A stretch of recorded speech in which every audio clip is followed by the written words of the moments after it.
Hello, this is Elizabeth Chu, the CEO of the South Carolina Historical Society. Welcome to From the Vault, the South Carolina Historical Society podcast, created and hosted by my colleague Sydney Derrick, our librarian.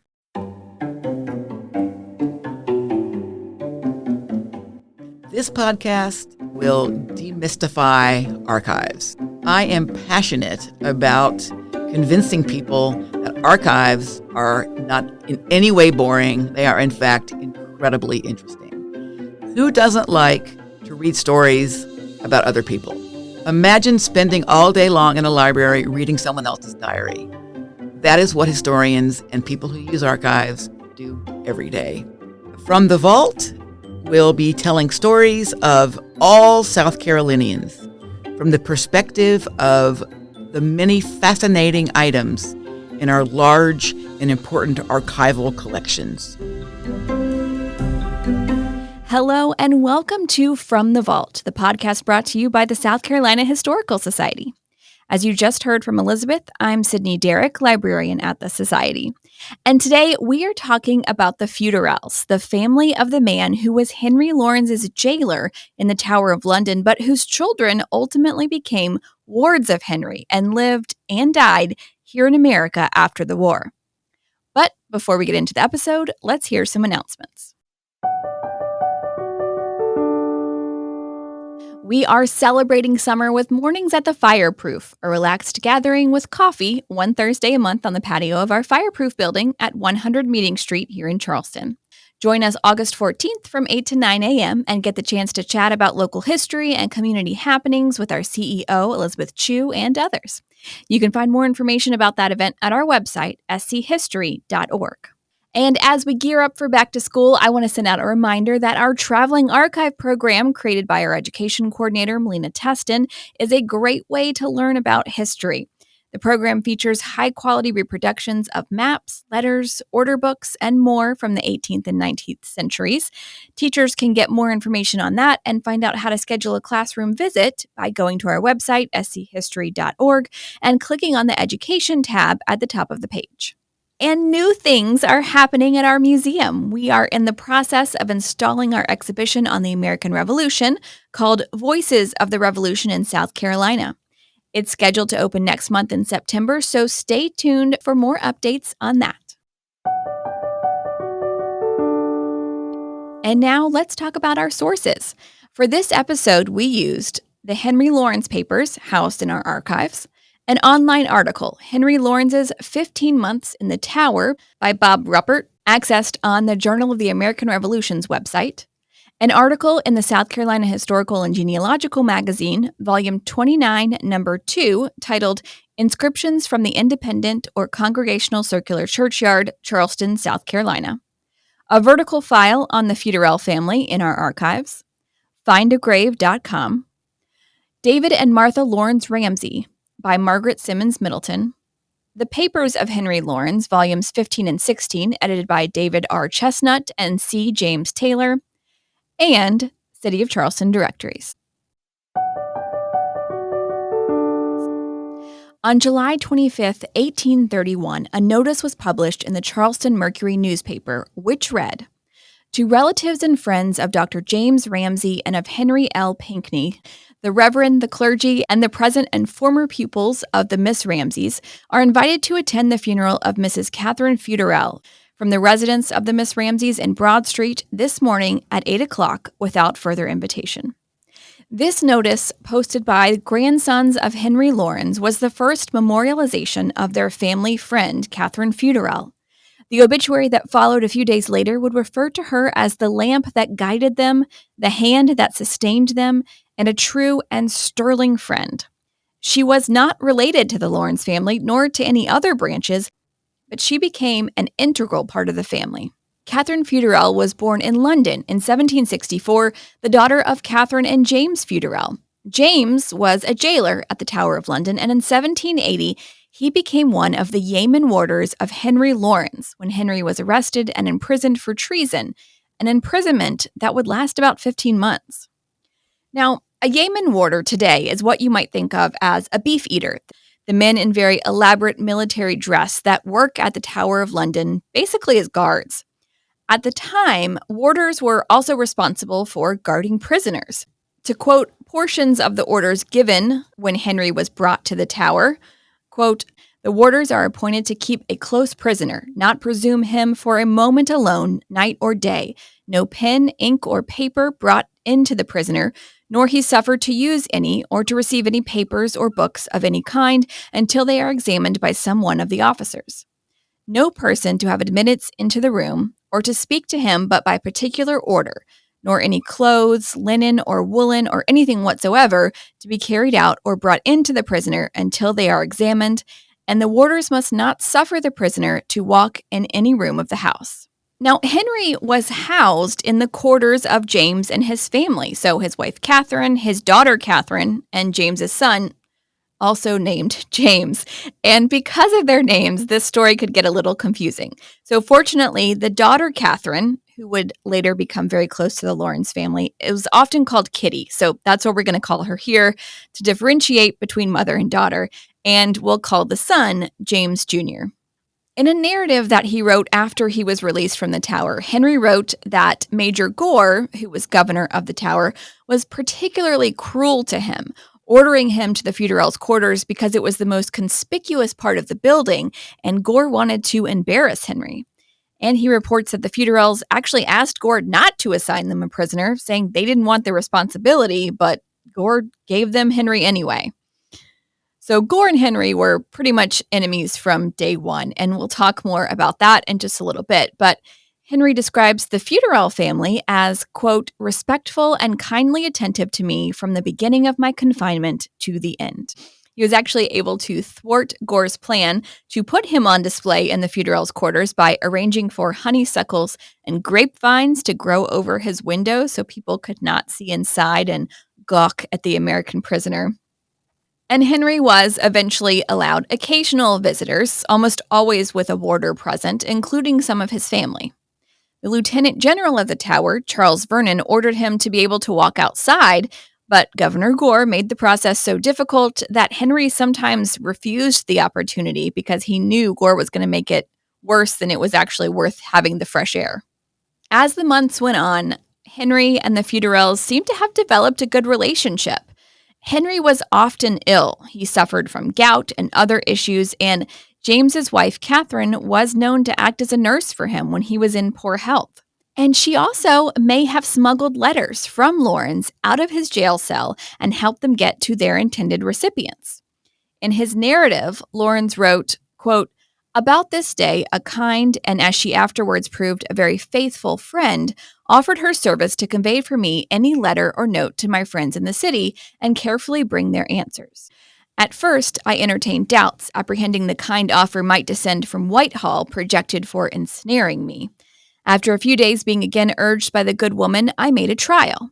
Pen and ink were forbidden, but I found pencil would serve my purposes effectually, and thenceforward I corresponded with all my friends and with some of what were called rebel newspapers as freely as I could have done if I had been at full liberty.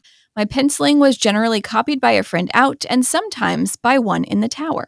And in fact, in our archives, we have a letter written in pencil by Lawrence while he was in the Tower.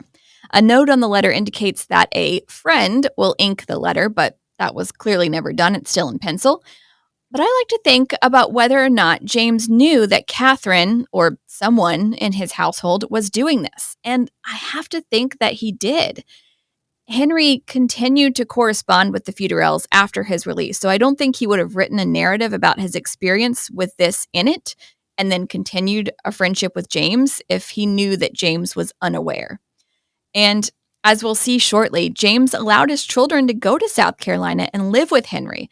So if he didn't know about the letters at the time, he surely would have found out at some point. And I can't see James allowing his children to live with someone who spent so much time deceiving him, especially if the deception involved his wife.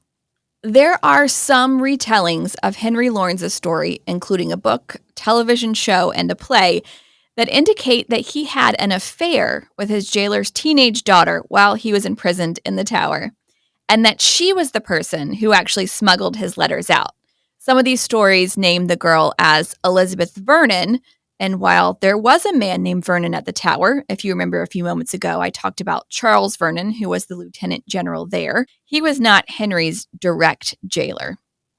Now, Henry does write in his narrative that Charles Vernon was very kind to him, but he never mentions anything about Vernon's family or daughter or anyone else associated with that family. In other stories, the girl is named as Elizabeth Futerell, and there was no such person in the Futerell family at the time. Some accounts also say that he left a substantial sum to this teenager Elizabeth and maybe even her mother in his will, but there is no Elizabeth mentioned there either. He does leave money to Catherine Futerell, the widow of James, who died a few years before Henry did, £100 sterling to be exact, and he also leaves Kitty Futerell £50 sterling, which for context is the same amount that he leaves to the manager of one of his plantations.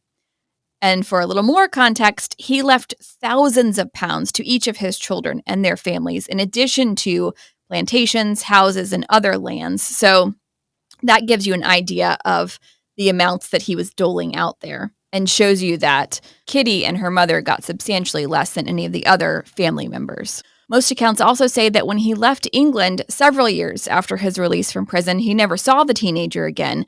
But as we'll learn, Henry and his daughter Martha spent the rest of their lives with Kitty in America with them. So Kitty would have been about 16 when Henry was initially imprisoned. But again, it seems peculiar that James would allow his daughter to live in Henry's household if he knew of an affair between the two, even if he found out later on. But let's talk more about the Futerells' relationship with Henry after he's freed from the Tower and what may have led to those bequeathments that I just mentioned.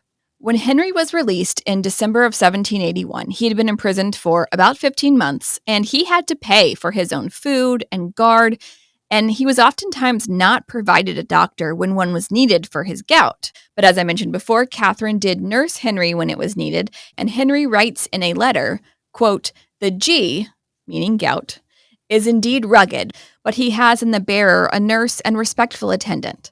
The warders who were set to watch and incommode him are converted into faithful domestics."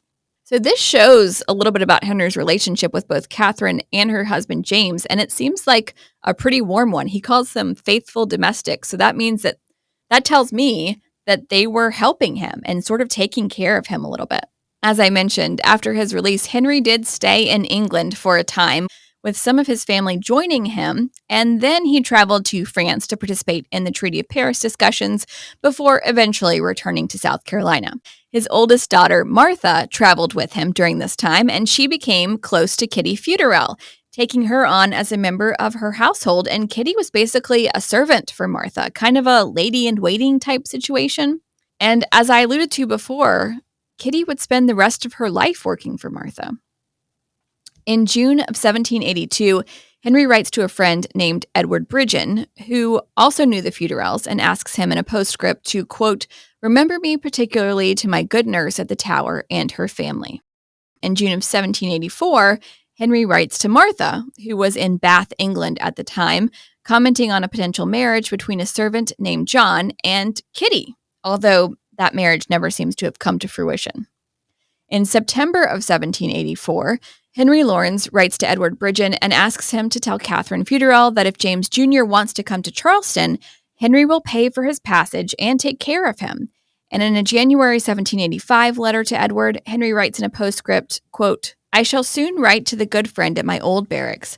Meantime, love to her and the family. I wish James was here." Later that year, June 1785, Henry writes to Catherine and James Futerell, who were still living in London, about the well-being of their son and daughter, both now in South Carolina. Kitty is still accompanying Martha, and James Jr. is working in Henry's home. As Henry writes, quote, "At present I find him employment in my own house, and if he continues to be a good boy, I do not intend to put him out of it. Indeed, it would be difficult without a fee and great expense to place him with a merchant of eminence, and I would rather make a carpenter out of him than put him in a low trade. I can instruct him in all that is needful, nor will I keep him idle if he is disposed to work." Because of the war, Henry's homes had undergone extensive damage, and his wealth had decreased somewhat, although he still owned massive amounts of land. But Henry doesn't just want the younger Futerells to come to South Carolina. He actually invited their parents as well. In a letter to them, he writes, quote, "We will talk of your voyage. Had not my old mansion been destroyed, I had intended this, in which I am writing, for your habitation. James will tell you what sort of barn it is. You shall hear from me when I return from the country. Meantime, with assurances of friendship and regard, I pray God to bless and protect you." And although the children do stay on, almost as part of the Lawrence family, for the rest of their lives, the parents never do make the voyage over. In July of 1785, Henry writes again to the Futerells, telling them that Kitty has a fever but is recovering by taking bark. James Jr. has begun acting as secretary for Henry, which includes duties like copying his letters in the final form to be sent. However, the young man does not seem to be impressing his caretaker. Henry writes, quote, "James keeps his health well, but from the moment I flattered him by saying he mended a little, he fell back and has needed birch much more than bark. I tell him if he was a stupid, thick-skulled fellow, I could bear with him, that if his father was here, he would inform him what measures should be taken with a bird that can but will not sing. I have threatened to write to his father for permission to bind him to a carpenter, since he discovers no ambition for wielding a pen. What you see on the other side is pretty well done, and if he pleases, he can do much better, but for one letter so well written, he spoils 5. 'Tis a pity, because in other respects his general conduct is not amiss. I wish that good sense may rather begin to operate from the moment he copies this." James Jr. was reading all of this about himself, which is a little funny. But I think Henry actually wrote it to maybe get some sense into him a little bit. By January of 1787, Henry seems to have softened a little on James Jr. He writes to just Catherine this time, still living in the Tower of London, in response to a letter from her and gifts she sent of cheese and a keg of ale. Kitty is still accompanying Martha, who has now married, and so they are all moving in with her new husband, David Ramsay. Henry writes to Catherine that he wants Catherine and James still to come to South Carolina, but he still does not have a decent place for them to stay that would offer them time to, quote, "determine upon some plan of business." He adds that he's building a large house at his Mebkin plantation, and his house in town will be vacant by next year, giving them room to maybe come in about a year or so. Although he reports Kitty is happy, he tells her that she would be happier if she found a husband. He writes, quote, "Her manners and propriety of conduct in all respects has raised her from service to be a friend and companion of Mrs. Ramsay and an associate of the best company in Charleston." Kitty never would get married, probably to Henry's disappointment, but she never left Martha's side. She was with Martha in England when Martha's uncle James, who helped raise her, died, and she was with Martha at Mebkin Plantation when Henry died. After her own father died, Kitty did travel back to England and live with her mother for a time, taking care of her until her mother also passed away. And at that point, she traveled back to South Carolina and rejoined Martha's household, where she stayed until her own death. Now, as you can probably guess from the death notice that we began this episode with, she was basically a member of Martha's family, helping to raise Martha and David's children. I mean, the youngest who survived into adulthood was only 14 when Martha died. So Kitty was there to help with that. David, the children's father, would actually be killed by a former patient 4 years after Martha's death, which is a whole nother story, but it shows how much their kids may have come to rely on Kitty because their parents weren't around for much of their young adulthood.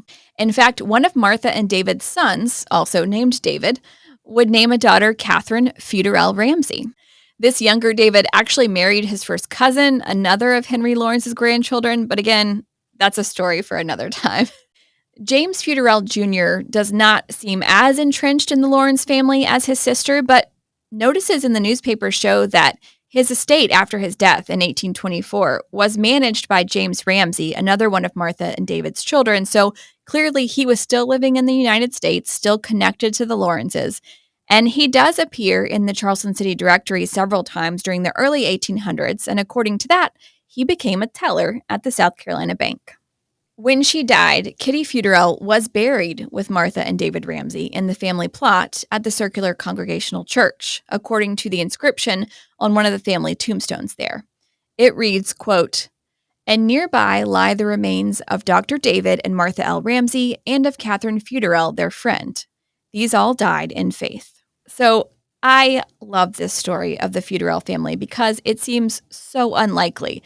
An English family who technically lived in a royal residence and who first met Henry Lawrence when they were tasked with keeping him imprisoned in the Tower of London ends up entwined with their former prisoner's family in a new country that fought against their own. While it doesn't seem likely that Henry ever had an affair with any member of the Futerell family, I can't imagine Martha would have been too keen on traveling around with a teenager who had an illicit affair with her father.